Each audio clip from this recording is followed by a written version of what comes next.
or some of your relatives would have fallen sick, you go to the hospital.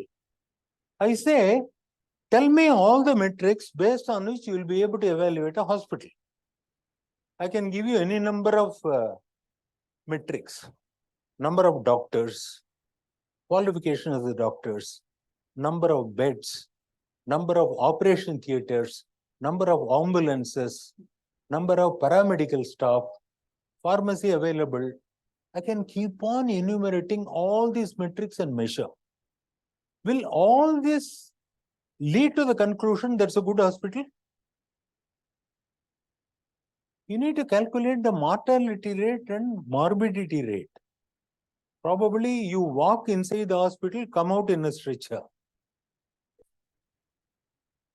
That may be the reputation of the hospital. All this is there, does not guarantee that you will get an excellent treatment from the doctors. I may not be a doctor, I am just a patient. I have every right to evaluate the quality of the doctor. I don't know medicine. I will be able to evaluate the quality of the doctor. Why? I am the patient, I am suffering. I am running 105-degree temperature. PCR test says it's likely to be COVID positive. So temperature is going up, body pain, nausea, vomiting, purging, all is happening. I go to the doctor, he's an FRCP, double FRCP, he gives me a prescription. And I take the medicine for 2 weeks, 3 weeks, fever doesn't come down. Then if you ask me to evaluate the doctor, I'll give -2 on a 5-point scale. I care a damn thing for your qualification. Your prescription did not cure my illness. I go to a corner MBBS doctor, he gives a prescription. Within 2 days, my fever comes down. What score you will give to the doctor? 5 on 5. Likewise, the important dimension while you are evaluating a hospital is the patient care. Across the country, there are so many medical hospitals. Still, when I say AIMS, when I say CMC Vellore, when you say JIPMER, PGA Chandigarh, all of you rank it in the top 5 or top. You don't have to look into all the parameters that I mentioned in the beginning. Why? Patient care is the highest. My daughters-in-law both are senior doctors in CMC Vellore. I know what kind of work they do. The sense of commitment, dedication, passion with which they treat a patient. One more information for the benefit of those who are not very familiar with the CMC system. You may be in the operation theater for 18 hours. You just go home. Suddenly there is an accident case, emergency. So you'll be summoned. You can't say I was in the theater for 17 hours. If you will have to go, you are just there.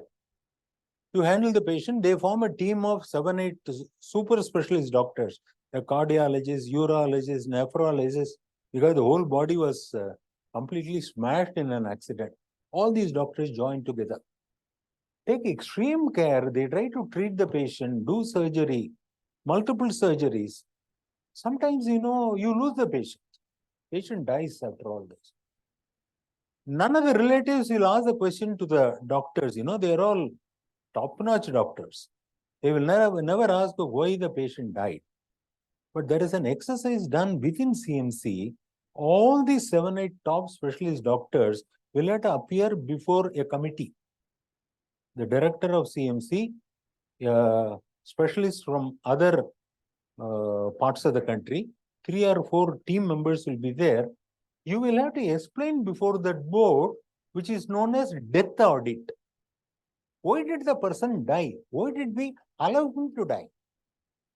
This is what is known as death audit. Nobody is asking. It's an internal check. This is not trying to find fault with those 7-8 super specialist doctors. This is to find out what was the case history, in what condition he came, what was the diagnosis, what was the treatment given. Have we missed something in the treatment which would have saved the patient? They all put their heads together. From a failure, I want to learn. Nobody is asking them. Why CMC is one of the top hospitals in the country? No other hospital does this. CMC does this even though NBAH, there is similar accreditation agency for the hospital. This is not one of the parameters suggested by them. Still, they do it. My feeling is always, if you are a quality conscious person, don't look for metrics coming from outside. The self-assessment is the best assessment. You must constantly measure your own performance. Even if NAAC gives me an A++, you must have the audacity to say, I don't deserve. I deserve only an A. Because my benchmarks are higher. I've been in UGC, I've been in AICT and so many bodies. Whenever a nation level body recommends a benchmark, it is not the best benchmark.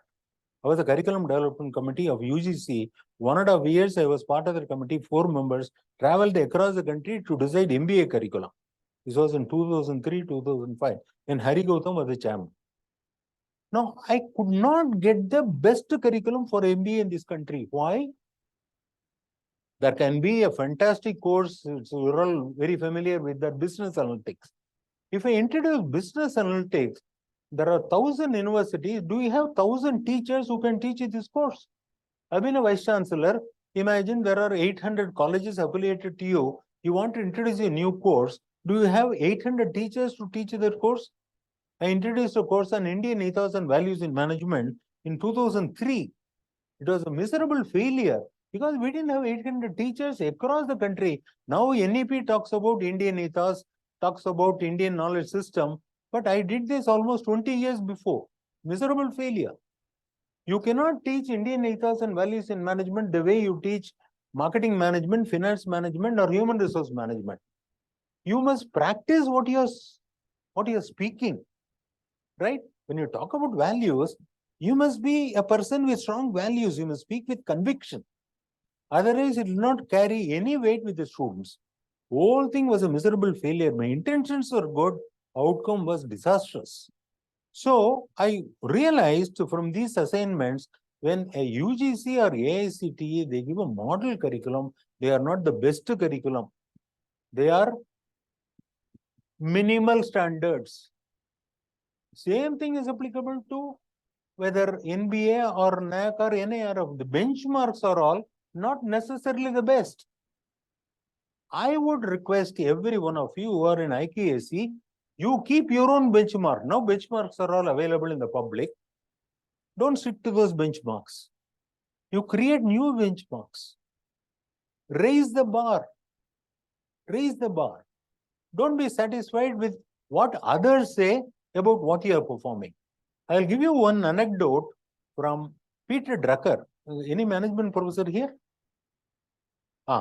You are familiar with Peter Drucker name. You know, he's a management guru, very senior person. He lived for 93 years.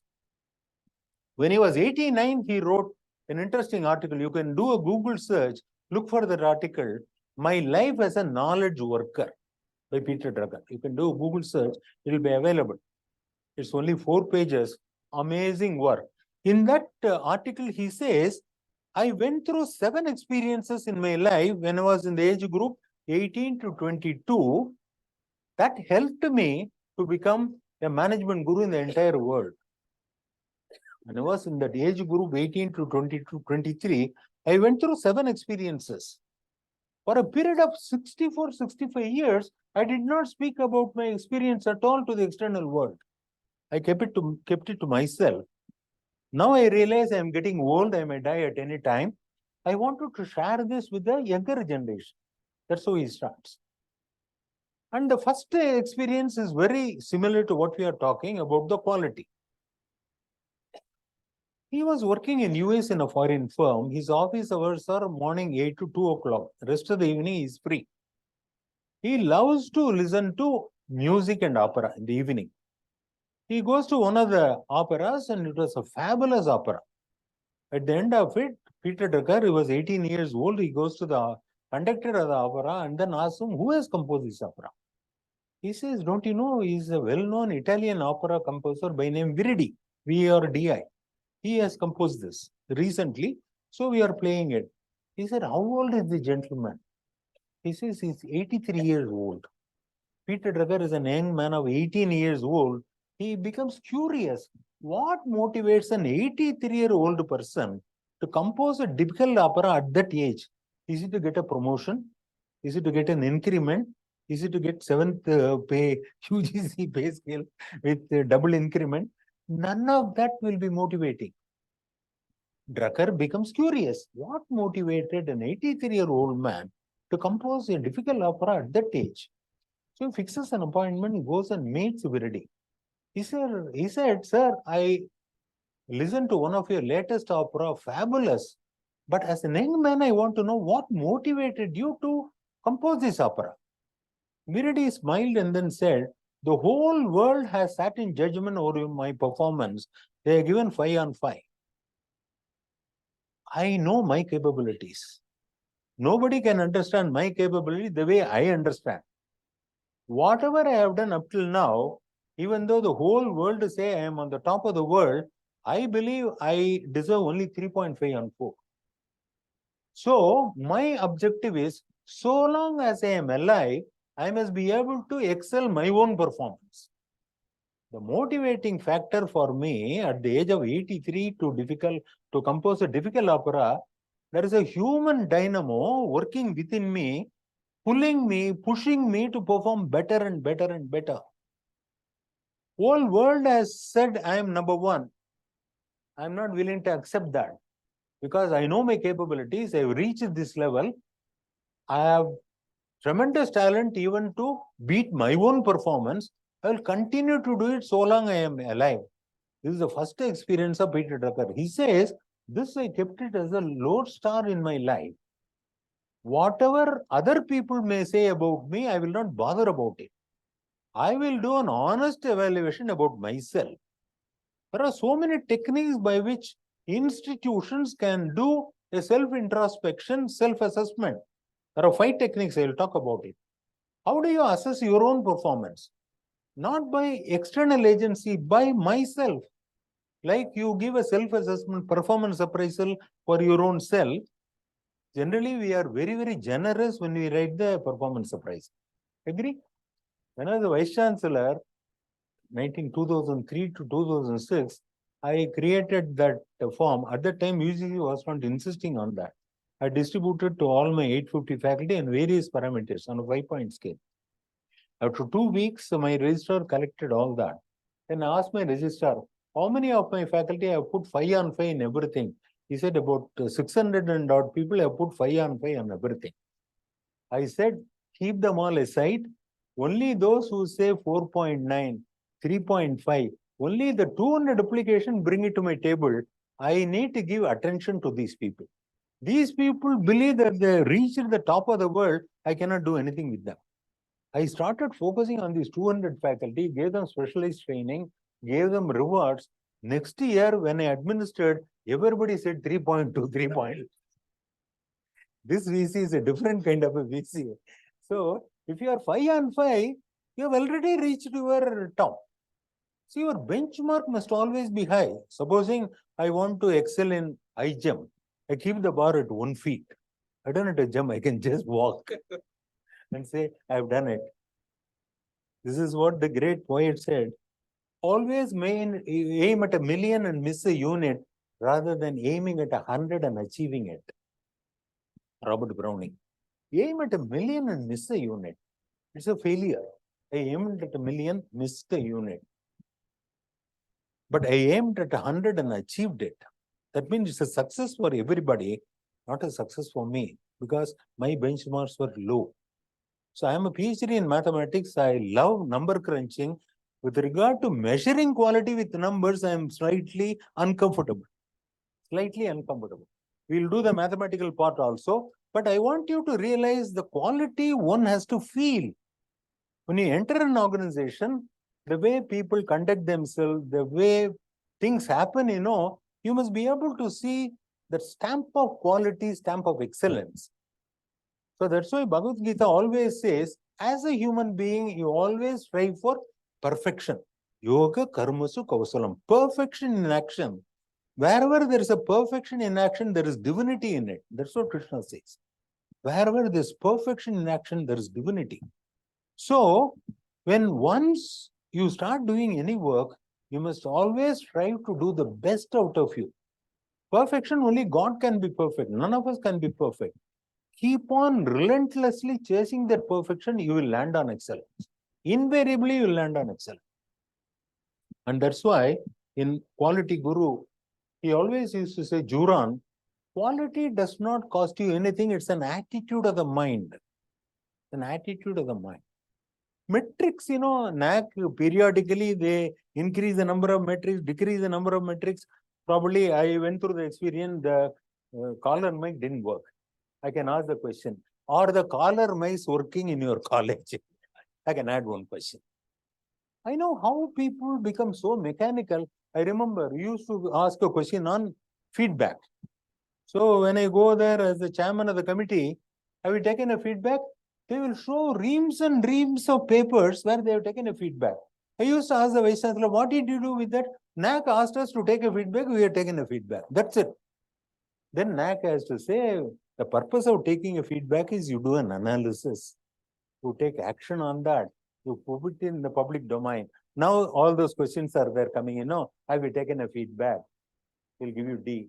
I have taken a feedback and then analyzed it. C. I have taken a feedback, analyzed it, and taken action on it. B.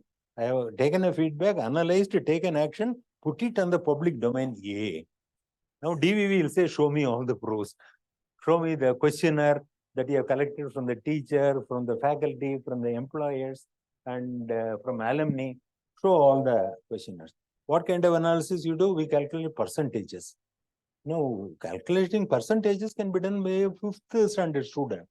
I mean, there's a measurable standard and see there are statistical tools which can be done. How many universities or colleges do that? See, that's why I always used to say you must understand the spirit behind a question, not the letter behind that question. You want me to do it, therefore I am doing it. You will never reach perfection. You may have any score, you may have any grade. I don't care for that. Because intrinsically, you must be a person with quality. I've also seen somewhere in SSR I read, we develop that social sensitivity for the students when they are in the campus. This is what they have written. I said they will become socially insensitive after 4:30 till next morning. You can't say I'm a quality person 10 to 4:30 because A double plus institution. From 4:30 evening to next morning 10 o'clock, I am not a quality person. You are either a quality person or don't have a quality. Right? You can't have both. So you need to understand what is quality, whether it can be measured. If it can be measured, how do we go about measuring it? What metrics will actually help you? So these are all the things that we need to understand, right? Now, if you look at NAAC, let's understand these 3 processes. NAAC is an institutional accreditation. NBA is a program accreditation. NIRF is a ranking. There's a world of difference amongst these 3 agencies. Each one of them have a separate objective. Their questionnaires are all formed based on their objectives, individual objectives. Let us quickly refresh ourselves the 3 processes. In NAAC, there are 7 criteria. And again, there are so many manuals. There's a manual for the university. There's a manual for dual mode university. How many of you are familiar with dual mode university? Have you seen the manual for dual mode? Sir, correct me. When we started, we had only one manual. When Arun Nigvekar was there was only one manual. Using that manual, I remember I accredited Narsim Moji Business School. First B school to come for accreditation, 1995. Jnanam was the chairman and Arun Nigvekar was the director. We had only one manual. Then people said India is a diverse country, there are diverse organizations, you need to have different manual. So they created a manual for the university, another manual for autonomous college, the 3rd manual for affiliated. Now there is a dual mode university. Dual mode university, the number of questions, 25 questions or more in the dual mode. You are running the program online also. There are some universities who are empowered to run programs online. Then you will have Additional question, dual mode university. For a medical university, there is a separate manual. Medical college also, there is a separate manual. For Sanskrit college, Sanskrit university, there is a separate manual. Education also. So now, also another problem with the NAAC website is, when you look for a manual, you don't know which is the latest manual. Sometimes you hang on to the 2019 manual, start working on it. At the time of submission, you will realize this is not the right manual. They also don't say on which day they changed the manual. So the quality of the person who searches is important, not the quality of the institution. You must have a quality consciousness. Otherwise, you land in trouble at the time of uploading your SSR. Right? So these are all issues that we face in institutional accreditation. Again, what are the negative points in the institutional accreditation? For example, University of Mumbai, last accreditation I did, I gave them 3.01. We moderated, pushed them into 3.01. It's a very old university. All geriatric problems are there with old universities. University of Bombay, University of Madras, University of Calcutta. Their curriculum is as old as the university. They don't change the curriculum. And nobody is bothered. Nobody is bothered.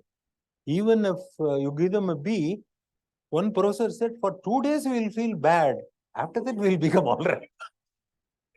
We are not bothered. They'll strike and then get it. You don't have to have A++ to get 8th pay. There are easier ways of getting 8th pay for government institutions, right? So the problem is, there are 150 departments in University of Mumbai. Now, in the latest thing, they got A++ 3.65. Does it mean all the 150 departments are top class? Even Madras University, I know departments where there are 6 faculty and 2 students. Student-teacher ratio is 1:3, or 1 student, there are 3 teachers. 1:3. Not faculty-student ratio, student-faculty ratio. 1 student, there are 3 teachers. It is more than a tuition. In the tuition, 1 student, 1 teacher. Here, 3 teachers, 1 student. What do you teach? I'm not joking. Go and find how many students are there in Nalayadavi Pravarandam, Advaita philosophy. Gone are the days people went for those courses. Now nobody goes for those courses. Engineering, medicine, management, only those courses are popular. So many departments you will find FSR is highly lopsided. But does it mean this department is also on par with other departments in Madras University? No. Kumbaloda Kailasam Boro Madri, there is some department they are doing well. I will also go as a bandwagon. That is the problem with the NAAC accreditation. It's for the entire institution. A particular department can also claim the same credit that other departments have done successfully. And while preparing the SSR, you have data for 5 years, right? So these are all the features of NAAC accreditation. Now you come to program accreditation, NBA. How many metrics are there? How many criteria are there in NBA? How many of you are familiar with 10? 10. Adiliyum management ku onnu irukku, engineering ku onnu irukku, pharmacy ku irukku, law ku irukku. Adula they are also vying with the NAAC to complicate matters. ஒவ்வொருத்துக்கும் ஒவ்வொரு manual. 10 discipline 10 manual வச்சிருக்காங்க. They generally have 10. Can someone recite all the 7 criteria of NAAC? There should be IQAC coordinator. You will all be keeping them on your fingertips. Criteria 1 is curricular aspects. Criteria 2, teaching, learning, evaluation. Teaching -learning. Teaching, learning. That's NBL. Teaching and learning, they are 2 sides of the same coin. About teaching, -learning, evaluation. Evaluation is part of teaching learning. Right? Third one, research, innovation, and extension. Fourth one, infrastructure and learning resources. 5, student support and progression. 6, governance, leadership and management. 7, distinctiveness and best practices, right? Institutional values and best practices, under which you write 2 best practices. I remember, Professor, I used to be part of that committee in NAAC where we used to look at all best practices, choose 25. Thangamuthu, myself, we are all there. Up to 2006 or 7, then we started institutions giving the following as the best practice. We declared a holiday for the Gandhi Jayanti, best practice. Hoist a flag on the Independence Day, best practice. Then I think Prasad said, so NAAC director said, close down this committee. I lost my job. Now I think they are trying to revive. Now best practices are slightly reasonably well written because you want evidence of success. Otherwise, anything they do, they'll say it's a best practice. Right? So it carries highest mark, but there is a framework for creating the best practice. Another thing that I find in NAAC accreditation, the criteria 6, governance, leadership, and management. Right? Most of the time, you know, they will give the organogram. Governance means organogram. That's it. Governance can be good governance, bad governance. What are the features of good governance? Internationally stabilized. There are 8 components of good governance.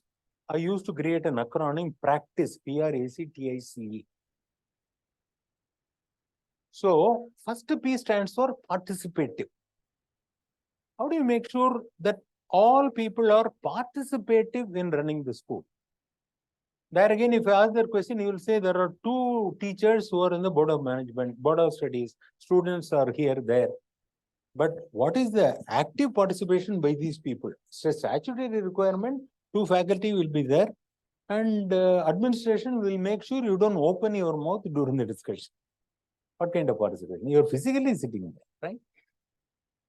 So then accountability, it's a big topic, you know. Then vision, mission. How do you start from vision, mission?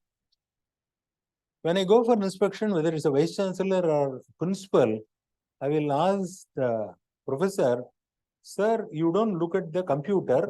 Tell me the mission of your university. 99% of the Vice-Chancellors and principals will not be able to remember the vision, mission because they are all run into paragraphs, 10 sentences in mission statement. Actually, if you ask Peter Drucker, he says a vision statement, mission statement must be so crisp, compact, and impactful. You must be able to put it on your t-shirt. All the academic institutions across the globe, including Harvard, their vision, mission statements are all poorly drafted. Only institutions who prepare fantastic vision, mission statement, they are the corporate world. I think we should have a 2-day seminar on that.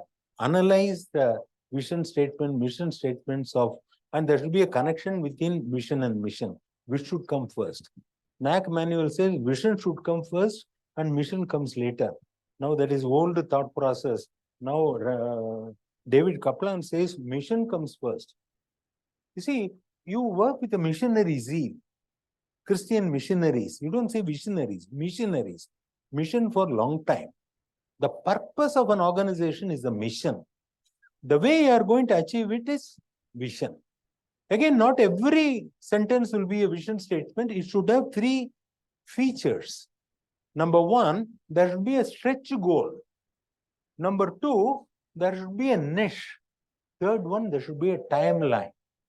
Many universities and colleges will say, I want to be in the top 50 in NIRF ranking. When?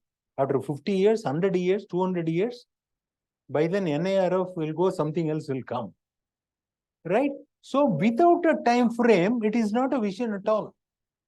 The grand example of a perfect vision is the statement made by John F. Kennedy.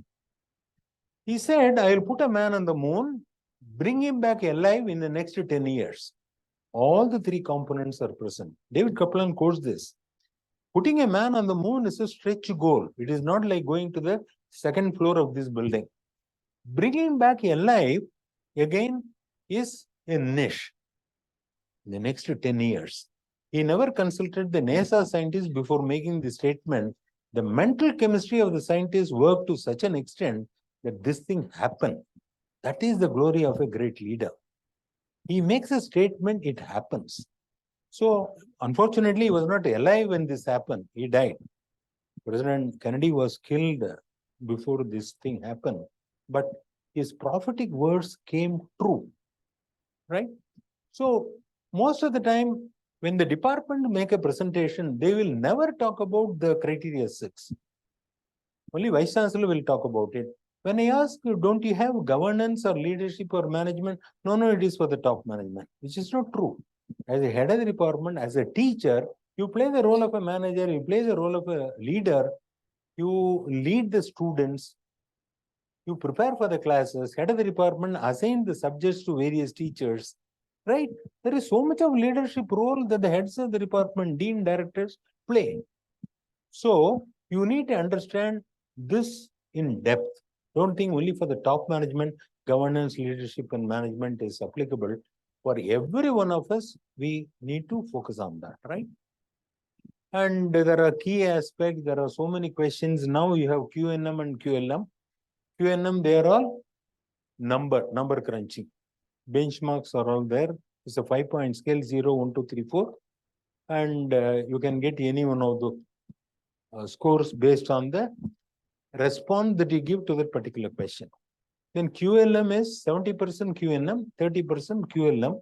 That will be decided by the team when they visit, right?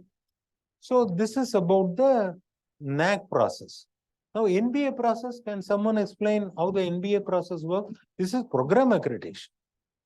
In a college or university, they may accredit mechanical engineering department. They may accredit civil engineering department. They may accredit MBA or MCA. It is program accreditation. I don't guarantee for the quality in the entire institution. I can give guarantee only for this particular program, right? There are 10. Can someone recall those 10? Slightly more complicated. But the same thing, they are all put in different formats. There is a governance, there is also faculty qualifications. So NBA also talks about most of these areas in different format because this is program accreditation. Now we come to NIRF, National.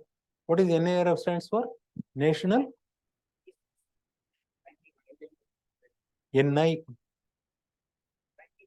National Ranking Framework. When was it started? Do you know the genesis of NIRF ranking in India? 2015. Correct. Give a big hand, give the correct hand. Now, you know the genesis why this was started? Who is responsible for starting this? No, not in the NIRF. No. The thought that we should have an NIRF. Mohandas Pai met the Prime Minister after becoming a PM in the country. And PM asked him, why none of the Indian universities are in the top QS ranking 100 or THE? So Mohandas Pai gave his own explanation, foreign universities, they have different parameters. Then Prime Minister says, why not to create an Indian method of ranking the institution? They started. Because they are on the learning curve, now they have stabilized. How many parameters are there in NIRF? 5. What is the first one? Teaching, learning, resources. Then second one is RPP, right? Third one is graduate attributes. Fourth one is outreach and inclusiveness. Last one is perception. Each one is evaluated for 100 marks. There are sub parameters. 100 is split into 4 or 5. And the weightage given is for the teaching learning, 30% weightage is given. For research, 30% is given. Graduate attribute, 20% is given. Outreach and inclusiveness, 10%. And perception is also 10%. In NAAC, there is no perception. NBA also, there is no perception. There are some differences. In NIRF also, they don't take any data with regard to placement, average salary. They don't look into that. They look into broadly these 5 parameters. There is always a criticism in the newspapers, comparing NAAC, NBA, and NIRF. They are incomparable that we need to understand. One is accreditation, the other one is ranking. I'll give you an example. All of you familiar with CAT examination, CAT? If a student gets a 65 percentile, what does it mean? Does it mean he got 65% of the marks in all the components? What does it mean? When a student gets 65 percentile in CAT examination, what does it mean? Relative score that only shows 65% of the population are more idiotic than me. That's what it says, nothing. I used to sit in IM interviews for the students, and if you look at a 65 percentile student, their scores in the components will be negative. Numerical ability, language ability, data sufficiency, they'll have -5, -8, -4, but 65 percentile. Doesn't mean he's good. When you rank all the 2.5 lakh candidates who have taken CAT, below me, there are 65% of the population. Same thing is true for NIRF also. How many of you have done extensive analysis on NIRF data? For the last 7 years, I have done full analysis. I'll tell you some bit of what I have done. Now, you look at many universities say I am in the top 100. Now, let us create a benchmark for NIRF score. For the top 100, if it's a university or engineering management, they give 100. Otherwise, 30, 40, dental, pharmacy, they are all less than 50. Right? So, also NIRF, they give specialized ranking for every discipline. Overall, university, colleges, dental, pharmacy, law, for every one of them, they give a ranking. Right? Let us fix 50% as a pass mark. Have you ever seen how many universities in this country cross that 50% in NIRF? Have you done that? Top 100, they will say. They will be in the 95th rank. Score will be 32.57. I calculated latest thing. Overall is 49 institutions or above. Overall. University 36. Only 36 universities are above 50 marks. If you want a first class, 11 universities in this country are above 60. Let's not forget the fact there are 1,000 universities in this country. If you keep the passing as a first class 60 marks, only 11 universities will pass. If you say 50%, only 36 will pass. Number of universities. You just to do a simple observation. When you say I am in the top 100, doesn't mean anything. It's just like a CAT student saying I am in the 65 percentile. Their scores are all negative. You look at perception, even in the top 100, it will be 9 out of 100. 9 out of 100. Now, whether it is right or wrong, that is debatable. Now, somebody may be doing a great job in a remote place in Kerala. People may not know, but they may be doing fantastic work, which I have seen. Fantastic work done by small colleges in remote places in Kerala. They have been declared a college with potential for excellence, autonomous, A++, all that they get. But they don't do marketing.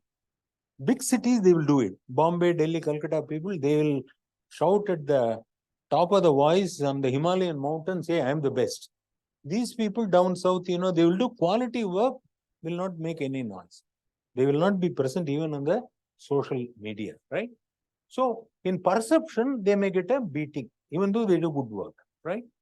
One more observation you should make, look at the first rank university. First rank university in this country is Indian Institute of Science. Their score is 83.17. Do you know what is the second thing? JNU. Their score is 63.15. There's a gap of 63 and 83, almost 17, 18, 68, I think. 17 marks different between the first rank and the second rank. And by the time you touch the 10th rank, it slips down. 49, 52, like that. Overall score, right? So, even when you say I'm in the top 25, intrinsically, you're not good. That's what NIRF says. You may say I'm the top 50, doesn't mean anything. And that's why there is a disparity between NAAC score. NAAC is an accreditation. I know one institution got A++ category 1 university, their NIRF ranking is 98th position. 98th position. You can't blame NAAC. You can't blame NIRF also. You are comparing incomparable elements. You can't compare oranges and apples. One is ranking, the other one is absolute accreditation. On that also, NAAC is institutional accreditation, NBA is program accreditation. Anyway, yesterday night, I spent 6 hours writing. I'm a mathematician. No, write down all the key parameters, all the values. I divided the entire accreditation process, ranking process. You first understand they're all different. How many of you are familiar with international accreditation? I'm familiar with all international accreditation. For business school, have you heard of AICSB? Your college also got AICSB. Then there is AMBA, Association of MBA School. This is UK based. And then you have IQAC, European Union Quality System, IQAC. Of the three, most difficult is IQAC. Next order of difficulty is AICSB. AMBA is little easier to manage. But all these metrics that are used in this accreditation process, they are all different. They're all different. Across the globe, we will only consider those B schools who are wearing triple crown. The terminology that we use is these B schools like INSEAD, Harvard, they are all B schools wearing a triple crown. I used to jocularly say, you have one head but 3 crowns. Give 2 to me. Right? So triple crown, why triple crown is more important? Whatever AICSB measures, AMBA will not measure. What AMBA measures, IQAC will not measure. You will be surprised. So in NM 7 years ago, we organized a convention of all these 3 international accreditation bodies. IQAC CEO came. He said, if you look at the manual of IQAC, they only want 25 top-notch faculty. They don't bother about student-teacher ratio. You may have 10,000 students with 25 faculty. Okay for me. IQAC. Whereas in India, it's not okay. If it is 1:21, you will get 3 out of 4. 1:20 is the score, right?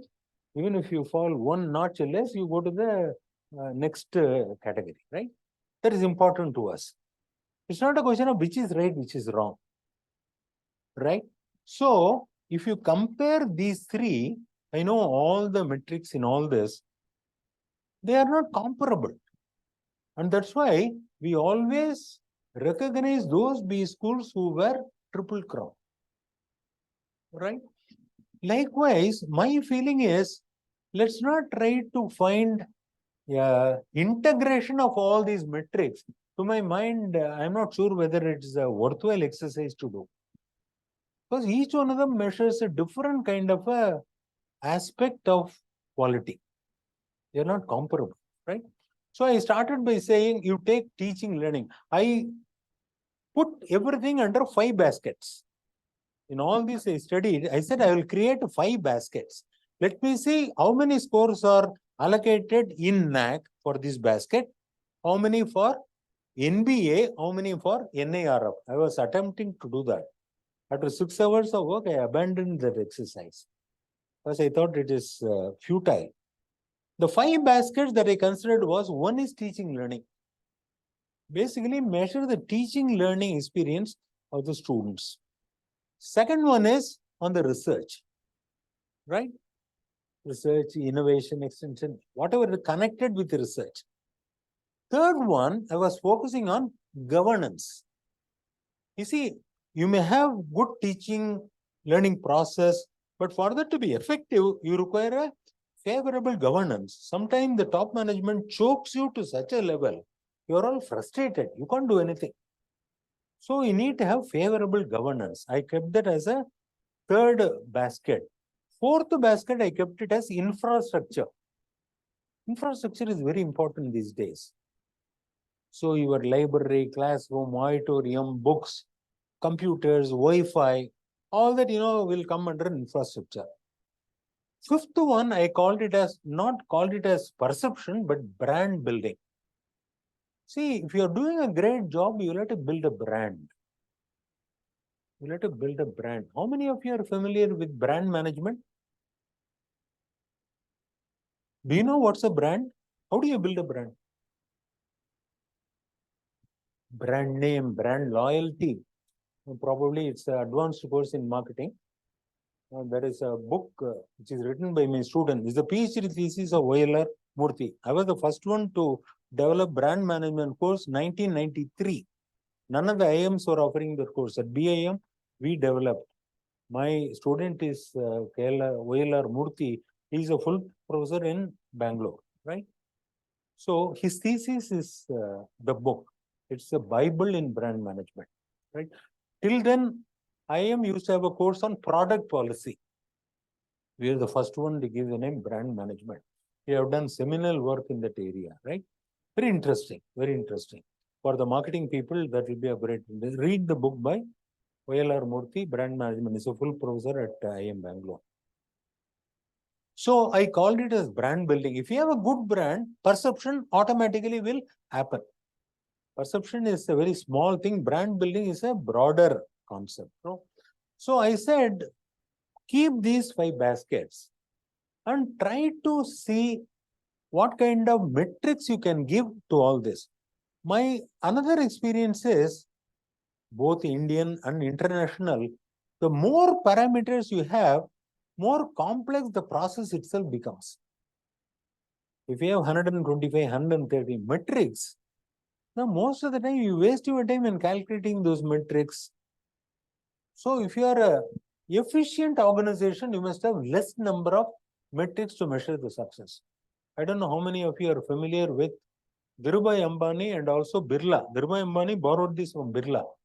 Birla in those days, for all the companies, if you want to measure, you will come to the office. At the end of the day, he will monitor only 2 metrics. How many sales we have done during the course of the day? How much cash has come into my kitty? Others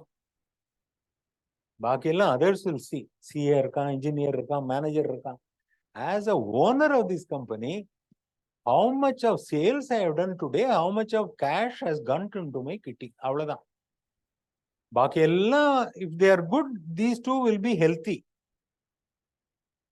I have a strategic plan, but my sales are coming down. My debt is increasing. Enna prayojanam strategic plan vechinde? Do you have a prospective 5-year plan? But what do you do with the plan? With the plan, what happens? Right? So, in the quality layer, to my mind, there are 4 broad areas. 4 broad areas. You can connect it with the cycles. First cycle, second cycle, third cycle, fourth cycle. This is international accreditation experience. First cycle, any accreditation, it is quality assurance. Actually, IQAC I will not accept. Third cycle, fourth cycle, assurance. You will have to go up in the quality measures. Internal quality assurance cell, most of them are going for first cycle IQAC. 30 வருஷம் கழிச்சும் IQAC. Quality assurance only talks about compliance and accountability. When you establish this college, this is affiliated to Bangalore University. So for giving affiliation, basic university, parent university will stipulate standard condition. How many faculty should be there? What should be the area of the entire institution? How many papers should be published? There are so many conditions. If a university has to be established, there are conditions stipulated by UGC. So when the first cycle of accreditation comes, basically, you must be able to comply with all the regulatory norms. That is quality assurance. In the second cycle, whatever quality you achieved in the first cycle, you must be able to sustain it. If you go through, probably Shakuntala ma'am will do that analysis. She has done extensive analysis on this. I was also part of that analysis team. So we found many institutions which got an A grade in those days slipped down in the second cycle. Slipped down. This is like a student, who always thinks if I apply for revaluation, the marks will go up. It's the mindset of a student. I got 36, apply for revaluation, you may get 21 in revaluation. It may slip down, right? So you must understand the quality sustenance is not easy. Again, go to Peter Drucker. He says, if you want to drop a ball, no effort is required. You release the grip from the ball will fall. To make a pot, the potter has to take enormous efforts. To break a pot, what is required? Just to slip the fingers, it will break. So, Peter Drucker says in one article, if an institution doesn't do anything, the entire institution will come down under its own weight of gravity. As an individual, as a department, as an institution, if you don't do anything, your institution, individual, department will slide down under gravity under its own weight. He says 3 things will happen. First one, people will get irritated. You don't know where we are going. Second level, you will be frustrated. Third level, you will be underperforming. You don't have to do an MDP to make all the corporate or faculty to underperform. If you don't do anything, everybody will automatically underperform. Law of gravity will happen. To make anything other than this, you require effort. If you want to throw a ball, you'll have to give a velocity to that ball. Only then the ball will go against the gravity. Dropping a ball, nothing is required. Release the fingers, it will drop. So, whatever grade or quality you achieved in the first cycle, if you want to take it to the next level, you will have to take enormous efforts. You need to run to stay where you are. And that's why many institutions slip down, anticipating second cycle grade will be better than the first cycle. No, it's not necessary. You may slip down. And that's why there are so many models. One model which NAAC is suggesting is triple ID model. First one is identification of the best practice. There are so many best practices available across the globe, what MIT is doing, what Harvard is doing, what Princeton is doing. No, so many best practices are available. You cannot just borrow that best practice, implement it in your organization. You will have to indigenize that best practice, because the culture of the organization, the vision, mission of your organization may be totally different from Harvard vision, mission. You cannot simply implement a best practice followed in a foreign university. It will not work.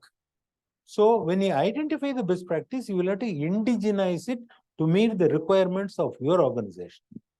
Then second level is the implementation. When you are implementing, you need to look at the culture of the place, look at the work philosophy of the people who are working in the institution. Taking into account all these factors, you implement. Third one, probably you are the principal or the vice-chancellor, you have implemented. After you leave, the best practice also will leave.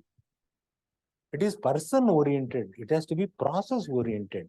That means it has to be institutionalized. You will have to institutionalize the best practice. Fourth one is it has to be internalized. Every person in the organization will have to internalize that best practice. starting from the director to the driver, to the principal, to the peon, from the chairman to the doorman, everybody has to internalize that. Internalization. Last one is dissemination. It should be disseminated to everyone across the stakeholders. So if you continue to do this, you'll be able to sustain. Third cycle, you look for a higher level of quality. And that is what is known as quality enhancement. How is quality enhancement defined? If you do a Google search, there are 200 definitions. But there is one definition which is accepted across the globe. I am going to recite the definition. Quality enhancement is defined as the deliberate steps taken by the institution to make sure there is a continuous improvement in the learning experience of the students. I'll repeat. Quality enhancement is defined as the deliberate steps taken by the institution to make sure there's a continuous improvement in the learning experience of the student. There are three components in this definition. All the three are internal to the organization. You must be able to measure the learning experience of the students. You must be able to make sure there's a continuous improvement in the learning experience of the students. Again, that cannot be due to an accidental event in the college or university. It should be born out of the deliberate step that you had taken. So you must be able to map. These are the action I have taken, 1, 2, 3, and I will be mapping it to students' increased experience of the learning output. No, that you must be able to map. Then your quality enhancement. Quality enhancement and quality assurance, they are not the same. My suggestion would be, forget about what NAAC is saying. If you have crossed the third cycle, it should be IQAC, internal quality enhancement cell. You have already crossed the assurance cell, you are in the enhancement. Fourth level of quality is, we call it as quality enrichment. And that is what is known as total quality management. Total quality management, as defined by Juran, is in any organization, there are value chains. For an academic institution, where the chain begins, admission process, then design of the curriculum, pedagogy, evaluation, graduation, placement, alumni activities, start to finish. This is the value chain, broad value chain. So you must be able to bring quality to every chain, every link of the chain. You must be able to bring high quality. Now, how do you do it? Admission. Now, I used to do this, even though NAAC is not asking, whenever the director BIM, I used to do this. This comes out of my individual effort to assess me, my performance as the director of this B school. We were in the top 10, 6th in the country. Now, how do you maintain that over a period of time? No, it's not easy. To reach a particular level is okay. Other people are also trying to overtake. They will hit you and make you fall. So you will have to continuously keep on improving the benchmarks, right? So admission, what is the uniqueness in your admission process? For example, institute like VAT, for about 8,000, 9,000 seats, we have 2.5 lakh applications. In Narsi Monji, again 8,000, 9,000 seats, we have 1.75 lakh applications. Filling the seats is never a problem. Never a problem for these well-known institutions. What kind of question they should ask? I used to ask this question to the director admission in these large universities. I used to ask, are the quality of students who are joining the university going up across the years? What are the cutoff in CAT last year? If it is 98, this year it has to be 98.5. What are the cutoff last year in GATE or other common entrance examination? What are the cutoff last year? What is the cutoff this year? So you must be able to improve the quality of the students who are inducted into the campus. NAAC is not asking this question. They are only asking demand ratio. But I am asking a different question. I am running a program. If the quality of the program is good, so I said when I started BIM, one day a student must get a seat in IIM reject and join me. In 8th batch it happened. Anish Prabhu got a seat in IIM Lucknow. He rejected and joined me. Today he is the first Asian to become Standard & Poor in US. First Asian to become a director in S&P. I'm so happy. He's so happy, sir. The kind of training you gave me has taken me to this level. Sense of satisfaction for the teacher, right? Therefore, he need not regret for the decision of rejecting IIM joining me. He's at a very high level in life, right? So the question that we should all ask, don't say NAAC is not asking. You ask the question. Are the quality of students getting into my campus increasing? That's question number one. Number two, quality of the faculty. Somebody gets, many other times, you leave an institute and join IIT IIM faculty. Can it ever happen? You resign from IIT Madras, join your school? Don't you think that will be a nice thing to happen? Your research atmosphere is so good. He leaves a job in IIT, joins you. Don't you think that should be the benchmark? That should be the desire at least? How many faculty will leave Saint Stephen and join Kristi Jayanti? It may happen. At least dream big. Don't be satisfied with the A++ with NAAC. So when I say create new benchmarks, they are not quantitative. I'm looking at qualitative, easily seen. I know this boy had a seat in IIM Lucknow. He rejected and joins me. I know it's happening. That speaks about the quality of the program which I'm running. I used to keep this as my goal always, right? Therefore, when you are creating these benchmarks, the quality in every link, the way you admit the students, the entire country, the way students are admitted in SP Jain, Manish Srikanth, he was my senior, he's a DBA from Harvard. He died recently. Amazing person. Everything will be unique in SP Jain. That's the reason why they are in the top 10. Overtaking many IIMs, SP Jain is one of the top schools in the country. Because they are innovative in every activity they do. The way they select a student, the way I recruit a faculty, not as it happens in the university or in colleges. What colleges, universities do, you advertise. You get 700 applications. You shortlist 150. You form a committee, interview each faculty for 20 minutes and then decide. Do you think you can judge a faculty in 20 minutes? You can judge his competency in 20 minutes, but whether he is fit to be a teacher in my school, I will have to decide. At BIM, whenever I have selected a teacher, it is just like selecting a son-in-law in the family. I will take the opinion of everyone, my colleagues, my students, my non-teaching staff. If somebody expresses an interest to join me, I will ask him to handle 2 sessions. He may be from the corporate.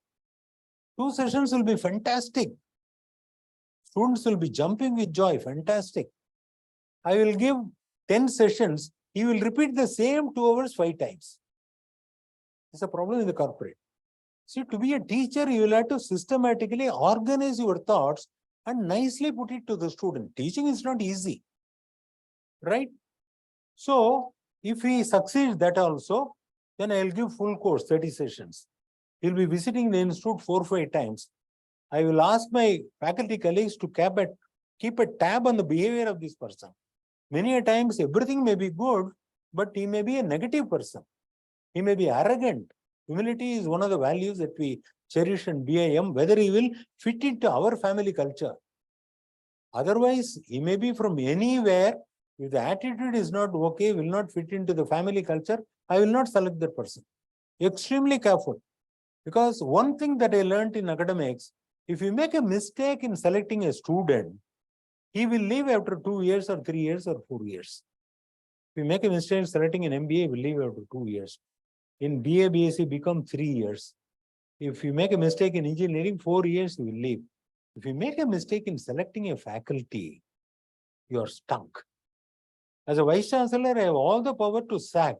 But when once you sack a faculty, you alienate with all the 800 faculty.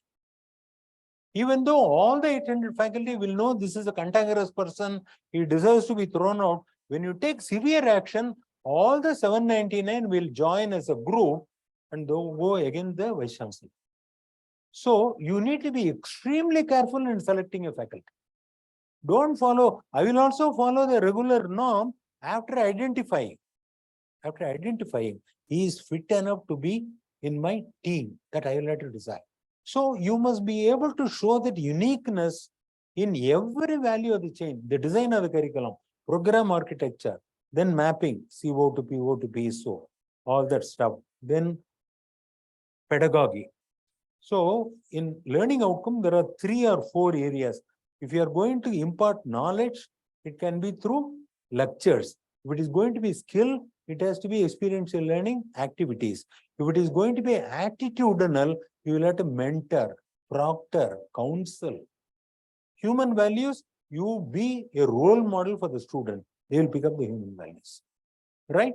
Therefore, depending upon whether the learning outcome belongs to any one of these, your pedagogy will be totally different from the normal pedagogy that you use. If it is knowledge, you give lectures. If it is skill, you will have to make them do. Only then they will pick up the skill. Acquiring skills cannot be taught. Skills will have to be learned. Right? Then human values, right? Pedagogy. Then you look at their performance, graduation, alumni, right? These are all the links in the value chain. Every link in the value chain, you must be able to show high quality. Ask questions. Whether it is quantitative or qualitative, ask questions. Not keeping NAAC or NBA or NARF in mind, your own standards. Your own standards, right? So if you do that, you will be able to really come up with a framework where you are the best. Because as I said, there are 5 tools using which you can measure your own performance. In management, we call it as balanced scorecard. Any management professor aware of what is a balanced scorecard? So this is again developed by David Kaplan. This is something similar to what NAAC is doing. Entire organization, you are trying to measure their quality efficiency, right? So balanced scorecard gives you the list of metrics using which you will be able to measure the performance of an institution. Just like you have individual performance, institutional performance can be done through performance measurement system. I used to teach a course, PMS.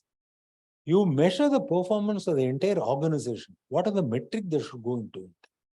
Right? So you can develop one such PMS, a balanced scorecard, not too many metrics. Keep it to the minimum. Then I was mentoring VAT for Institute of Eminence. I studied all world-class organizations. I always look at filtering all these metrics, bringing to minimal. I filtered to 3 basic metrics to be world-class, not 135, 125. 3 basic metrics which will take you to become international. First one is high concentration of talent. Under that, you can create a lot more of metrics. High concentration of talent. How are you going to attract the best student to your campus? IIT and IIMs are top, not because teachers are excellent. Teachers are excellent, okay. Because students are extremely good. Out of 2.5 lakh candidates, you select few thousand. Students are good, they are filtered, right? So you must be able to attract high quality students, high quality faculty. That is coming under high concentration of talent. Second one is you must have abundant resources. Unless you have abundant resources, your research cannot flourish. So again, I find internationally there are 3 sources of funding. One is tuition fee. 99% of the institution in India, they depend only on the tuition fee. Across the globe, look at Harvard, look at Princeton, look at Stanford. If you look at their balance sheet, tuition fee is only one part. Remaining 2 sources of income is corporate funding for your research. The faculty do such an application-oriented research, corporate will be standing in a queue to get your consultants. What kind of research we do in India? satisfaction levels of teachers working in government engineering college and private engineering college. They'll take 100 teachers here, 125 teachers there, give a questionnaire here, give another questionnaire there, do an SPSS package, use a wrong statistical tool, write a thesis. I used to tell the candidate, why did you waste your time? Both are dissatisfied. Whether you are in government engineering or private engineering, you are dissatisfied. Why do you waste your time in this? In India, now we are talking about, even ISB the other day, we were talking about Indian relevant research in management. India is full of problems. You go outside the building, there are problems. Traffic is a huge problem in Bangalore. How many war specialists are there? How many management experts are there? Why don't you give a solution to the government? Now the government is approaching Google to resolve our problem. So many faculty, so many research scholars are doing research. North Bangalore, South Bangalore, East Bangalore, nothing happens in their research. Problems continue to be problems. Application research, nobody bothers. All theoretical work. Right. Therefore, corporate funding for research is very, very important. Third one, alumni donations. In India, alumni means you all join together, enjoy a dinner with the family. That is alumni day. And NAAC will ask how many financial, is it 1 crore and above? And every institution tries to outwit NAAC question to manage that 1 crore, right? Then they will ask PAN number of the donor. Then you get into a problem, right? Into a problem. So when once you go only by the letter of the manual, you always get into problem. Spirit of the manual, you must be able to take. So this is the abundant resources. Across India, we are failing. Only tuition fee. With the expenses go up, you increase the tuition. Why should the higher education be so expensive? ISB for 10-month program, they charge 40 lakhs. IIM charge 25 to 30 lakhs. Should higher education be so expensive? They're all government institutions. Government, right? For private, they say, do you have a fee fixation committee? For government, they will not ask any question, right? So that's a different thing. Third important is favorable governance. I'll take 5 minutes and then close. I'll have to catch a flight. Favorable governance. See, this is very, very important. Favorable governance means not the organization structure. How do you create the ecosystem in the entire campus where everyone is trying to bring out the best? Everyone trying to bring out the best. I will take you through one 8-minute video of Sumantar Ghosh. He passed away 2 years before. He's an amazing Indian management guru. He was in INSEAD at France, also in London School of Economics. In World Economic Forum, he speaks for 8 minutes. I will speak for 3 minutes summarizing what he spoke. Amazing, right? He says, I worked in all international organizations. I'm basically a Bengali. During the summer, I come to downtown Calcutta village. He comes from a nearby village in Calcutta. So during summer, the temperature is 102 degrees because it's a sea coast, highly humid. So you are tired, you are sweating all the time. Once in a year, you will come to Calcutta, stay for 30 days. On all those 30 days, you will not come out of the home. You will be only confined to the home. Outside, it's not hot. Now he says, there are many organizations who create that downtown stuffy atmosphere inside the organization. And then say you are not proactive, you are not contributing, you say all this. He compares it with mountain blue forest. He says, the moment you enter the forest, it's in France, enter the forest, you will find a crispiness in the air, chirping of the birds, flow of the water, smell of the place. It is so exciting, you cannot go there and relax. The moment you enter the Blue Mountain Forest, you feel like jumping, you look like jogging. The whole atmosphere is charged with so much of vibration, you cannot keep quiet. How do you create that kind of atmosphere within the organization? Why the downtown Calcutta culture exists in many institutions? It talks about 4 C's. First, constraints. In every institution, you will say, we don't have faculty constraint, financial constraint, space constraint. Everywhere you talk about constraints. Second one, compliance. I have to comply with the UGC, comply with the ACT, comply with the NAAC, comply with the NBA, comply with the NIRF. Everywhere compliance, compliance, compliance. Third one, control. Vice-Chancellor will control the Pro-Vice-Chancellor. Pro-Vice-Chancellor will control the director. Director will control the head of the department. Head of the department will control the professor. Professor will control the associate professor. Everywhere in the scalar region, there is a control. Then there is a contract. You are taken by job, I am paying you the salary, you are bound by a contract. I am paying the salary, 16 hours of teaching, you will have to do. Publish 2 papers, otherwise publish or perish. No, you will not be here. Threatening, right? So it's a contract. When you have this kind of 4 C's, you are creating a downtown stuffy atmosphere in the organization. Instead of this 4 C, he suggests another scenario. It is not constraint, it is stretch. Stretch does not mean you become a $100 company overnight.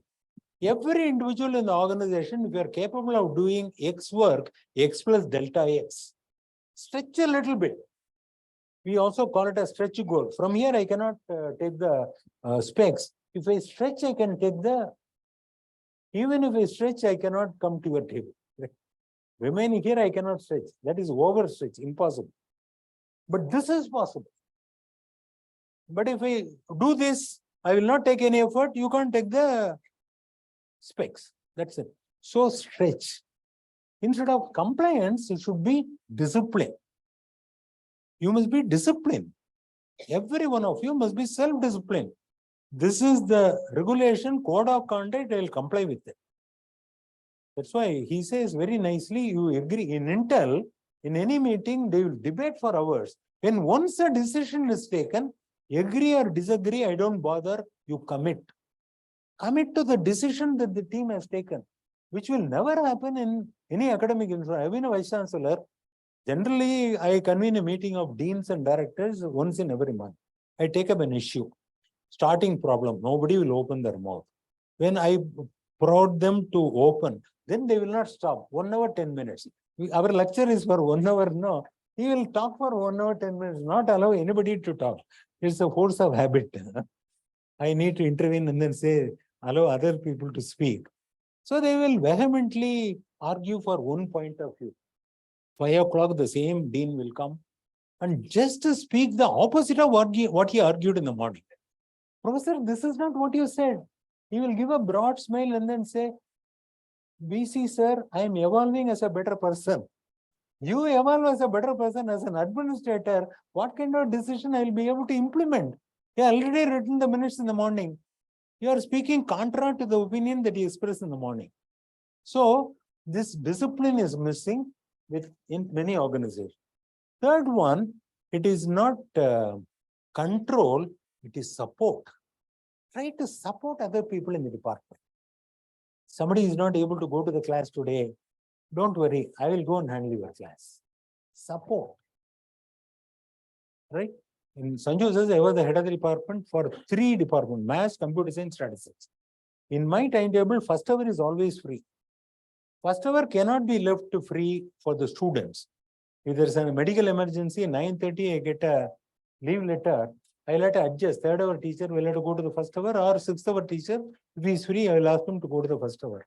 Many a time, very senior teachers have told me, sir, I need to prepare during the lunch time, I cannot take the first hour. 20 years of service. Then what is the responsibility of the head of the department? I will have to go to the class, continue the same topic which the teacher has left.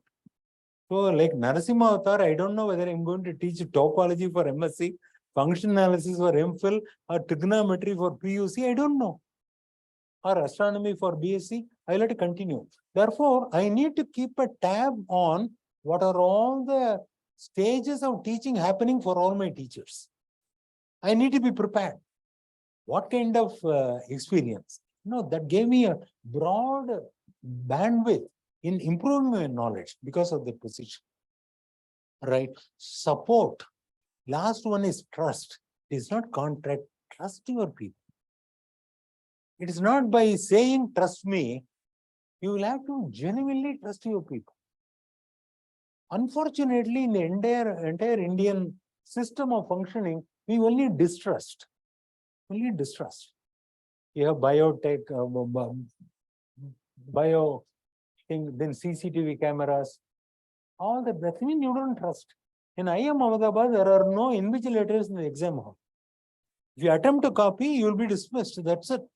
You are going to be a manager. You want supervisor for your exam. Imagine you are going to copy. What kind of manager you will become? Right from day one, Ravi Mehta days in IIM Ahmedabad, during an exam, and there will be no invigilator. If you attempt to copy, the entire class will give a witness. This person copied. You are out of the institute. No inquiry committee and all that. If all the students say he copied, you are done. The same evening, you are not in the institute. Fear of punishment has to be strong, right? So when once you create this instead of the 4 C's, if you go for stretch, self-discipline, support, and trust, we'll be creating the mountain blue forest atmosphere within the organization. They will become innovative, they will become creative, they'll do everything that you want them to do, right? So this is what is known as smell of the place. The mala penjuduna the man vasananu solluva. Tamilla, the earth has a smell, man vasana.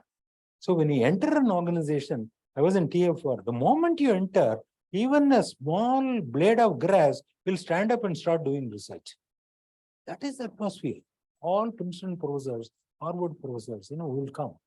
So you are enthused, the whole ecosystem is so inclined to develop that research culture, quality culture, right?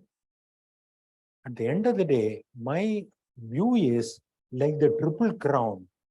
All this NAAC, NBA, and NIRF, you must try to wear the triple crown.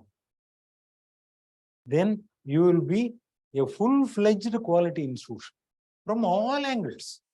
Why institution which got AMBA goes for AICSB?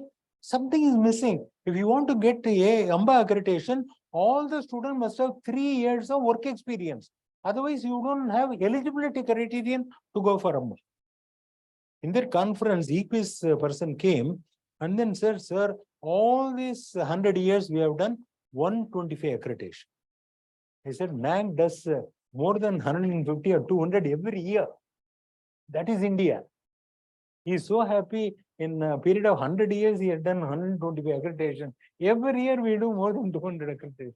India is a huge country, 50,000 colleges, 1,000 universities. Problems are at a different level, right? Therefore, my view at the end of the day is you must be able to have nice, measurable, qualitative aspects. Benchmarks created by every one of you. Create your own benchmark. There are 5 steps. One is SWOC, AAA, reflective analysis, CDIO, and cross-pairing. Cross-pairing is you find a comparable school, find out how they are performing. When I was doing the mentoring of VIT, I was comparing with National University of Singapore. The Dean Trichy Krishnan is my student. So I was able to see how they are performing. How do we match with that? Comparable. I cannot compare with Harvard. I can at least attempt to compare with in US, right? So these are all the tools that are available for an institution to do self-reflection. Do an honest self-reflection, create right benchmarks, which will be much better than these 3 benchmarks given by these 3 agencies. Sky is the limit. You will be able to reach dizzy heights of excellence and glory for a period of time. Thanks for the opportunity. Wish you all the best.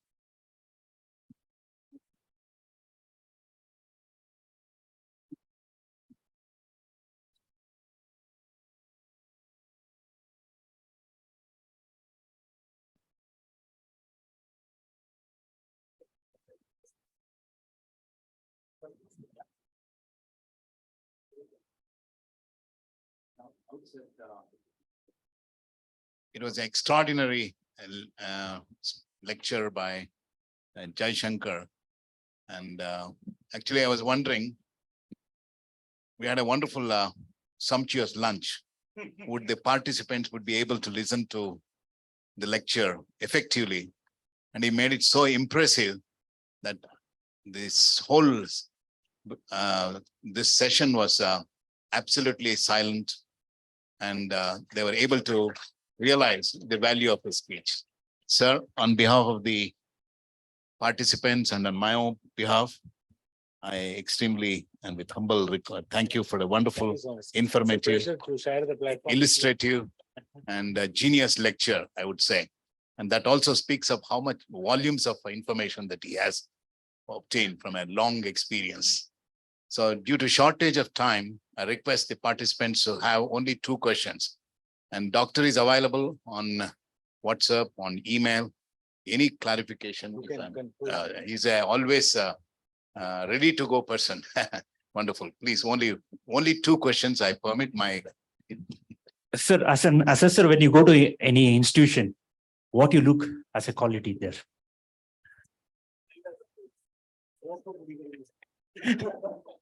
So to me, when I look at SSR, there's no need for a visit. What do we go for a visit?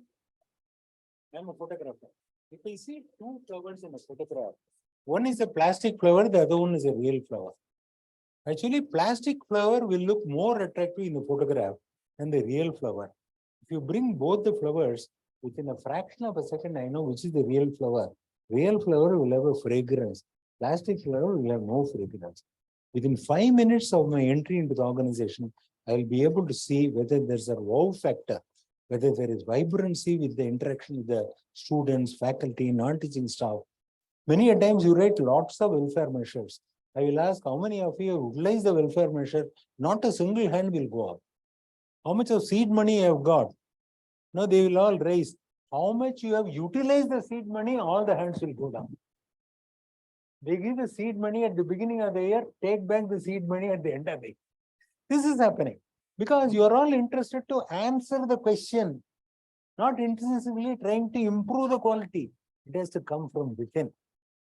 Any agency anywhere in the globe cannot improve the quality of me or my institution. It has to come from within. So 2 mantras I will leave with you. First mantra is be allergic to mediocrity. Be allergic to mediocrity. If somebody is doing a mediocre work, whether it is your colleague or a student or a subordinate or a boss, there's a polite way of saying there's a better way of doing things. Be allergic to mediocrity. Number 2, be positively dissatisfied with the status quo. Whatever rank, whatever QS rank you have achieved, be positively dissatisfied. That's very, very important. Very, very important. Now I will take 2 minutes, tell another story. The story you all like. I was able to keep you all awake because I was telling stories. If you have done all the 6 hours of my mathematical work here, I would have sent you all to sleep in 5 minutes. I was in a dilemma whether I should show all the calculations that I did yesterday or should I go for this. After lunch, I thought this is better. So the second experience of Peter Drucker is there was a Greek sculptor by name Phidias. He made beautiful statues. They are all on the top of a tower, top of the hill, top of the palaces. At the end, he gave a bill to the king. King passed on the bill to the finance minister. As all finance people do, he cut the bill by 50%. So this sculptor thought probably there was some mistake, defect in my statue. That's why he has cut. He goes to the king and then asks him, sir, finance minister has cut my bill by 50%. King says, I don't know. Go and ask the finance minister. He goes to the finance minister, asks him, why did you cut my bill by 50%? That finance minister gave a broad smile and gave a logical, scientific, rational reasoning for cutting the bill. He said, your statues are all extremely good, but they are all on the top of a hill, top of the palace, top of the mountain. You are able to see only the front side of the statue. None of us are able to see the back side of the statue, only 50% of the cost. So that Phidias says, my dear finance minister, you and I don't see the back side of the statue. Gods from the heaven see the back side of the statue also. I have not compromised with the quality of my work because nobody is going to see. Till then, I have visited so many temples, Kanchi Kamashi, Madur Mesa, Kashi Visalakshi, Agilandeswari. It's a Garbhagaram is 8 feet by 8 feet. We are not going to see the backside of the goddess. I have not even asked the question. After reading this article, I used to ask the chief priest, how is the goddess on the backside? He does the Abhishekam, he says, the same perfection and beauty that you see on the front side, same thing is on the back side. It is not a question of whether somebody is seeing or not. I am bringing divinity through my hands with a chisel and a hammer.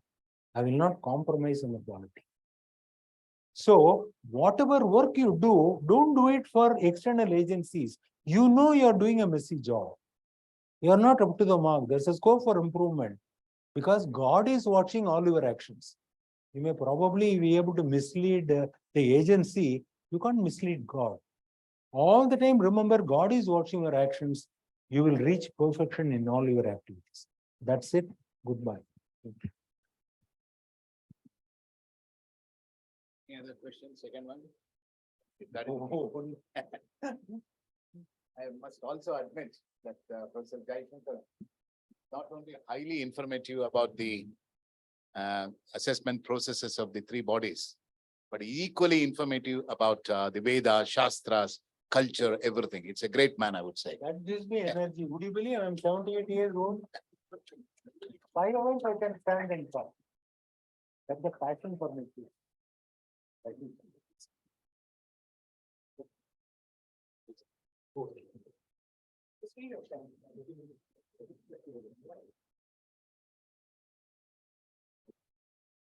Gratitude is the fairest blossom which brings from the soul, and Henry Breacher. The success has left a mark on all of us and has inspired in many ways. All the efforts involved in these events require immense gratitude and appreciation. I feel honored and privileged to get an opportunity to propose a vote of thanks on this special occasion. I would like to extend my heartfelt gratitude to our chairperson of the session, Professor Ravichandra Reddy. Thank you, sir, for your constant support and guidance. I request Dr. Aloysius Edward to hand over the memento as a token of gratitude.